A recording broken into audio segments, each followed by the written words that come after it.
गंदम के रेट्स में आज रहीम जरखान गाला मंडी में 100 से 150 रुपए की मजीद बेहतरी देखी गई। आज गंदम मार्केट के टॉप रेट्स क्या रहे, क्योंकि स्टाकियों और किसानों को अभी इंतजार है कि मार्केट मजीद बेहतर हो जाए तो फिर ही गंदम की सेल करें, क्योंकि इस टाइम काफ़ी ज़्यादा दोस्तों को इंतज़ार है। गंदम सभी किसानों और दोस्तों के पास मौजूद है। जबकि बड़ी मंडियों से रेट अनाउंस होते हैं तो छोटी मंडियों पर भी इसका असर पड़ता है। आज लाहौर मार्केट 2700 से लेकर 2800 रुपए तक फी मन।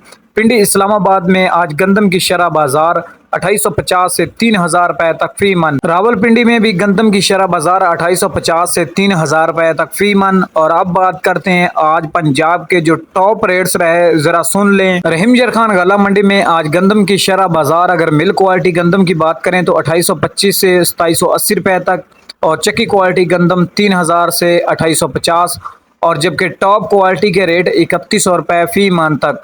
यानी सबसे ज्यादा रहीम जरखान गला मंडी में आज गंदम की कीमत देखी गई। ये थे गंदम के हवाले से आज मार्केट के रिकॉर्ड रेट। तो उम्मीद करता हूं दोस्तों को वीडियो पसंद आएगी। वीडियो अच्छी लगे तो चैनल को सब्सक्राइब लाइक जरूर करें। तो मिलते हैं अगली नई वीडियो के साथ।